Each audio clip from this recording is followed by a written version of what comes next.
In this video, we're going to have a look at atoms and ions. Okay, so in this chart, what we're looking at are some comparisons between the neutral atoms and the ions of these elements.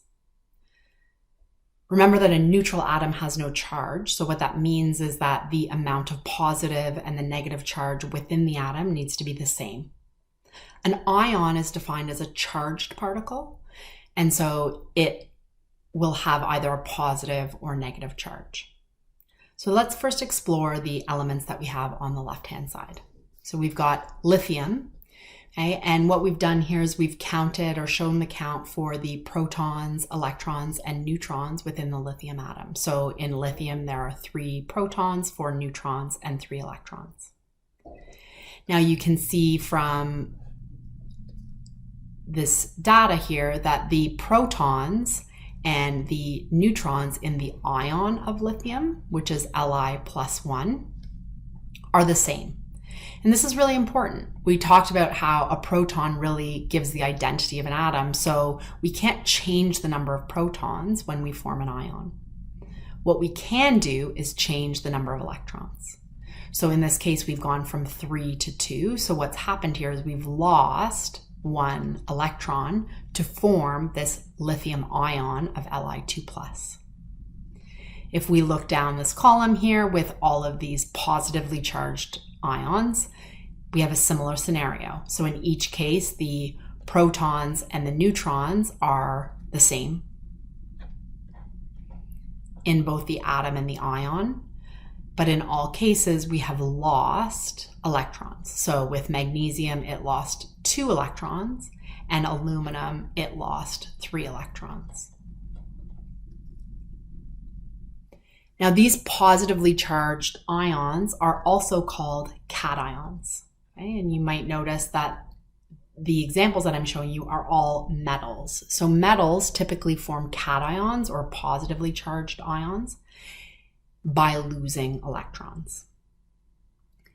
One way to remember the word cation is to think of the T as being a plus sign. Okay, so cations. Now let's look for a moment why, if we've lost electrons, why the charge is positive. So we'll use lithium as an example here. If I've got lithium as an atom, it has 3 protons and 3 neutrons. So there's no net charge.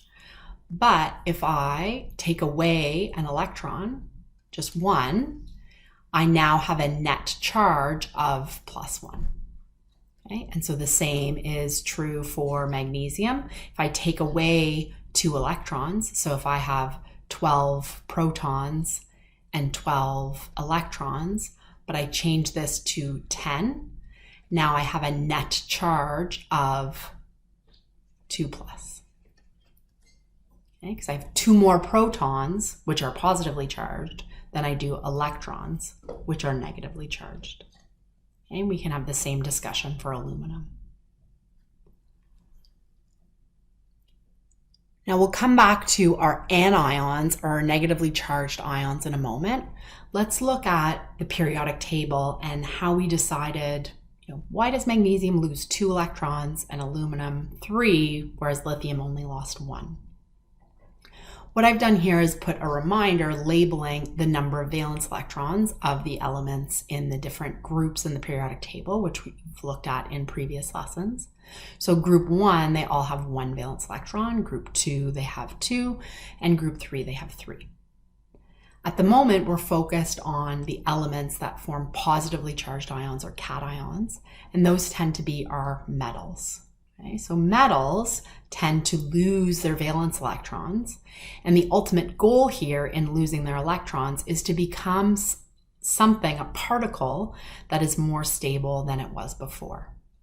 And when we look at bonding in more detail in future lessons, that will become a little bit more clear. Okay? For now, we're just going to focus on the fact that we're sort of being told that metals will lose their valence electrons, and so it's a matter of you knowing how many valence electrons a particular element has so that you can decide how many valence electrons it's going to lose.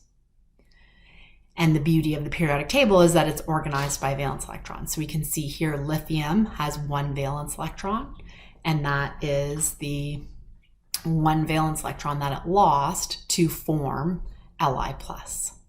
Okay? So when I take this away, then I will have Li+. With my magnesium, this is my magnesium atom. They tend to lose their valence electrons. So in this case, 2 to become 2+. And aluminum tends to lose its valence electrons and become 3+. Okay, so when you look at the charges summarized here, right, these are the charges for the group 1 metals, the group 2 metals, right, and for the group with aluminum. Okay, we'll talk about the transition metals in a future lesson. Okay, but you can make a general statement here. Okay, and you can also make a general statement that hydrogen, although it's not a metal, also will lose that one valence electron. So remember, things in the same family are in the same family because they behave in a similar way when they react. And losing electrons is an example of that kind of a reaction. Okay, you might want to take a natural break here. Okay, this is a moment where you can pause. So that first part of the video is focused on forming cations. Okay, you might want to practice with that and feel confident that you can pick any metal from group 1, 2, or 13 and identify its charge. Now what we want to do is look at some negatively charged ions. Ions are called anions. So again, when we look at this, the protons and the neutrons are unchanged. So the identity of the atom stays the same for all three. But what we're doing in this case to form an anion, which is negatively charged, is we are gaining electrons. So for fluorine, we gained 1 electron. For oxygen, we gained 2 electrons. And for nitrogen, we gained 3 electrons. So why does that lead to a negative charge? So let's look at our fluorine here. So if I put out my 1, 2, 3, my 9 protons and my 9 electrons, as an atom, we have no charge. But when we gain 1 electron, now we have 1 more negative charge than we did in the atom, so we have a negatively charged ion. When oxygen gained 2 electrons, it adopted a 2- charge, and when nitrogen accepted 3 electrons, it adopted a 3- charge. So coming back to our periodic table and looking at these nonmetals and how they behave in terms of gaining and losing electrons and forming ions, we have this general rule that nonmetals tend to gain electrons, and they'll gain as many electrons as they can to achieve a full shell. Okay? They won't gain any more electrons than that because they'll have to be in another shell, and that's not favorable. That's going to make the substance a higher energy. Okay, so we want to only add as many electrons as we can to complete the outer shell, or to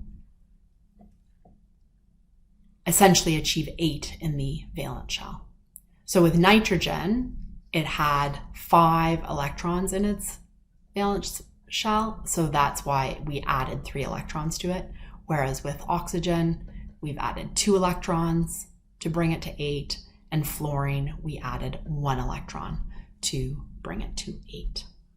And you can see elements in the same group will have the same pattern. So phosphorus also has 5 valence electrons. So the typical ion for phosphorus is 3-. The typical ion for sulfur is 2-, and for chlorine, it is -1. Now, the noble gases don't tend to lose or gain electrons. Right? They have a strong attraction for the electrons that they do have, right? And adding electrons doesn't make sense because they'll be in a higher energy shell.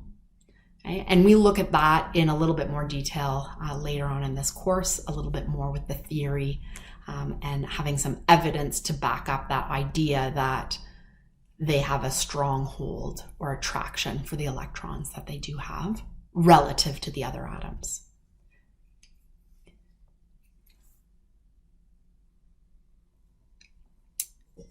Now at this stage, you might have a question about the elements with 4 valence electrons. So the elements with 4 valence electrons like carbon and silicon, they actually tend to, rather than gain or lose electrons, they tend to form compounds by sharing their electrons with other things.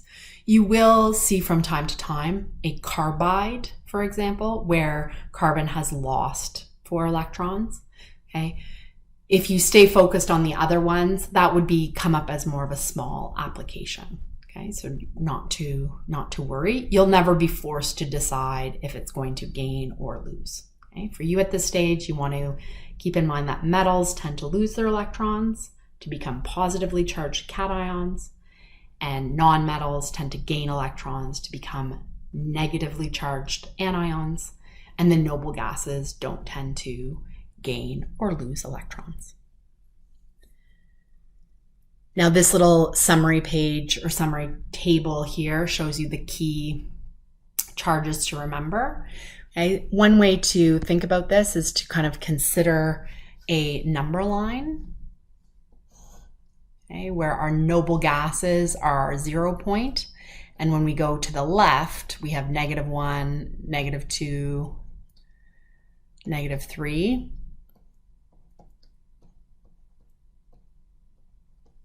And then when we go to the right, we have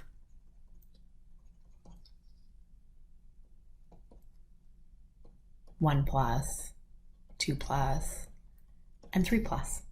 Okay, so it is really important that you know how to use the periodic table to identify the charges. But this also gives you some more theory and background into why we've arrived at the charges that we have. For the other elements on this chart, the transition metals that have more than one charge listed, the iron and the nickel and the copper and so on, those are called multivalent metals, and we'll have reviewed that in a different place in the course. Okay? But it just means that there's more than one possibility, more than one possible charge, okay, on those elements, okay, when we're forming compounds.